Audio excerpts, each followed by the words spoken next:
조합제 TV 시청자 여러분 안녕하십니까. 2020년 10월 25일 크리스마스입니다.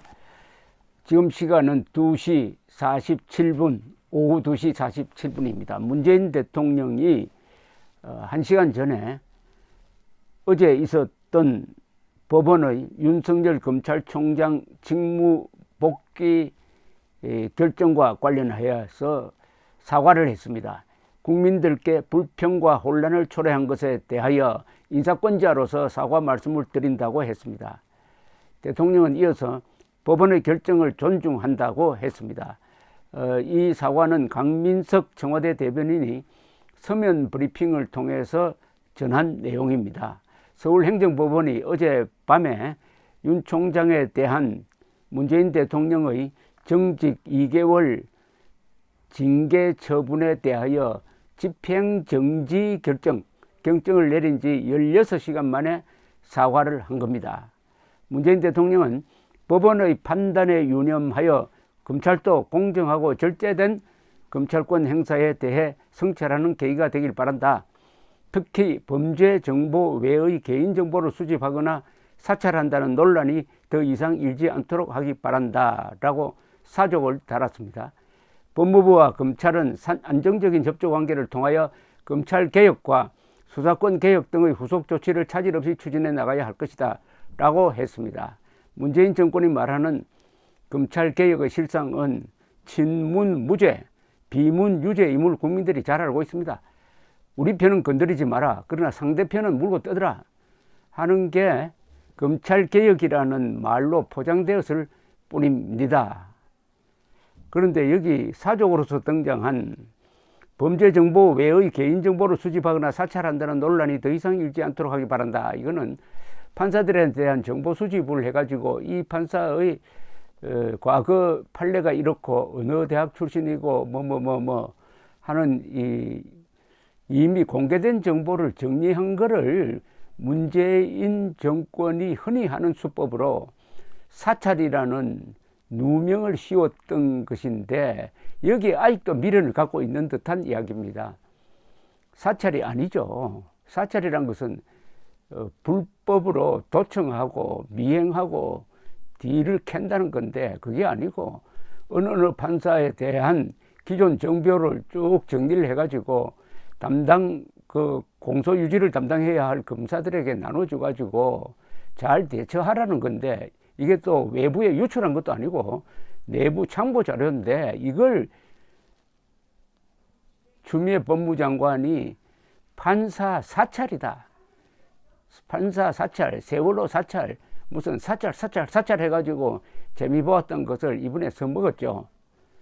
이번에 써먹었는데 이번에 이 홍순욱 부장판사가 이 결정문을 낼 때 여기에 대해서 좀 애매한 표현을 썼습니다. 이런 수집은 해서는 안 될 일이다. 그러나 법무부가 제출한 내용으로 봐서 이게 어떤 판사들을 압박하기 위한 것으로 보기는 힘들다. 이렇게 해서 말하자면 중요하게 다루질 않았습니다. 그러나 여기에 미련을 가진 문재인 대통령이 개인정보를 수집하거나 사찰한다는 논란이 더 이상 일지 않도록 하기 바란다고 사족을 달았는데 이거 쓸데없는 이야기를 한 겁니다. 사찰한다는 논란은 추미애 씨가 만든 거지 사찰이 아니잖아요. 사찰이란 말을 잘못 붙여가지고 한 사람 잡은 적이 있지 않습니까? 문재인 대통령이 2017년 군 지휘관 앞에서 한다는 이야기가 기무사가 세월호 유족을 사찰한 것은 아주 불법 행위니까 음단해야 한다는 식으로 이야기를 해가지고 무리한 수사를 하니까 결국 이재수 기무사령관이 극단적 선택을 한 것 아닙니까? 그때 이재수 사령관이 유서에서 아주 담담하게 쓴 유서에서 정말 세월호 유족들을 위해서 이렇게 기무사가 헌신을 했는데 이걸 사찰로 모으니까 정말 견딜 수 없다 하는 이야기가 그 유서 맨 앞에 나옵니다. 아직도 무슨 사찰입니까? 사찰은. 또 결정문에도 그걸 사찰이라고 인정을 하지 않았습니다. 다만 부적절하다는 정도인데 여기에 미련을 두어가지고 깔끔한 사과가 아니라 좀 지저분한 사과가 되고 말았습니다. 그러나 사과를 했다는 것만 해도 사실은 항복선언이죠. 그러면은 앞으로 법무장관은 어떻게 되느냐? 추미애 씨는 사의를 표명을 했는데 문재인 대통령이 빨리 그걸 받아들여 가지고 정리를 하는 게 좋을 것이라고 생각합니다. 그렇지 않으면은 지금 추미애 법무장관은 얼마나 스트레스를 받겠습니까? 문재인 대통령이 밀어줄 줄 알았는데 또 밀어주었죠. 사실은 밀어주었는데 결국 법원이 제동을 걸었다. 여기에 대해서 참 문재인 대통령에게는 미안하기도 할 것이고 또 추미애 씨를 따랐던 이 법무부와 검찰 안에 이른바 추미애 사단 소속 검사들은 지금 아주 곤혹스럽게 되어 가지고 잘못하면 검찰 사회에서 완전히 따돌림을 당하게 생겼습니다. 이것까지 추미애 장관이 책임을 져야 할 판입니다. 추미애 장관이 또 인사권을 남용을 해가지고 이 살아서 돌아온 윤석열 총장을 또 괴롭히기 시작하면은 이제는 걷잡을 수 없는 상황으로 갈 텐데 그만한 동력이 있느냐? 제가 보기에는 동력이 사라지고 있는 것 같습니다. 이번 사건은 우리 국민들에게 중요한 교육 하나를 해 주었습니다. 법률 교육입니다. 법률에서 수사를 하든 재판을 하든 어떤 행정 조치를 취하든 적법 절차가 가장 중요하다는 겁니다. 이번에 윤석열 총장이 법무부 장관과 그 뒤에 있는 대통령을 상대로 소송을 해서 이길 수 있었던 것은 간단합니다. 법무부의 징계위원회 회의 절차가 위법했다는 겁니다. 회의 절차가 잘못되었다. 징계를 논의할 수 없는 무자격자들이 논의를 해가지고 그 결정은 원인 무효다 이런 뜻입니다. 7명의 징계위원 중에서 3명이 이미 빠져버렸습니다. 4명으로 회의를 하다가 또 기피 신청이 들어오니까 또 당사자는 빠져야 되고 그러면 3명이 되는데 3명이 회의를 한 것은 이것은 징계 절차에 위배되는 거다 하는 게 이번 홍순욱 판사의 결정에 가장 중요한 영향을 끼쳤습니다. 적법 절차가 잘못되면은 사실관계 이런 건 더 볼 필요도 없다는 게 우리 근대 사법사상의 가장 중요한 점입니다.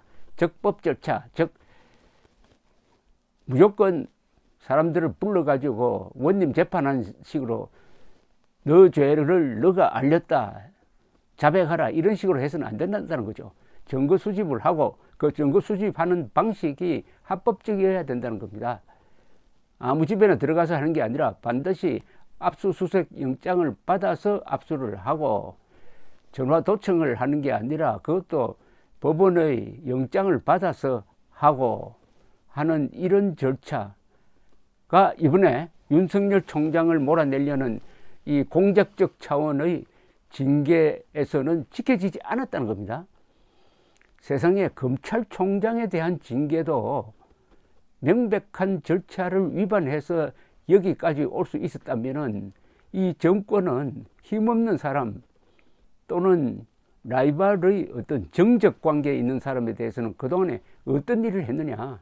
특히 이명박 박근혜 전 대통령에 대한 수사는 얼마나 무리하게 진행되었을까 하는 추리를 할 수 있도록 만들었습니다. 적법 절차의 소중함을 보여준 점에서 이번 사안은 국민들에게 법의 상식을 알려주었습니다.